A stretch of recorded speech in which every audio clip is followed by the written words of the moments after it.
Simplicity does not precede complexity, but follows it. Alan Perlis. Hey guys, welcome to the new section, Managing Files with Templates. In this section, we will learn about an important and powerful feature of Puppet, the template. We'll see how to use a simple template to interpolate the values of Puppet variables and facts, and we'll also introduce more complex templates using iteration. Let's start with the first video. What are templates? In this video, we're going to take a look at the dynamic data problem and Puppet template syntax.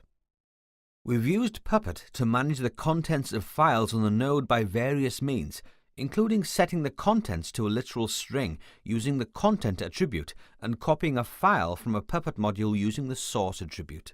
While these methods are very useful, they are limited in one respect. They can only use static text rather than building the contents of the file dynamically based on Puppet data. Puppet's template mechanism is one way to achieve this. A template is simply an ordinary text file containing special placeholder markers which Puppet will replace with the relevant data values. Here's an example showing what these markers look like. Everything outside these delimiters is literal text and will be rendered as is by Puppet. The text inside the delimiters, however, is interpreted as a Puppet expression, in this case, just the variable AWS access key, which will be evaluated when the template is compiled, and the result will be interpolated into the text.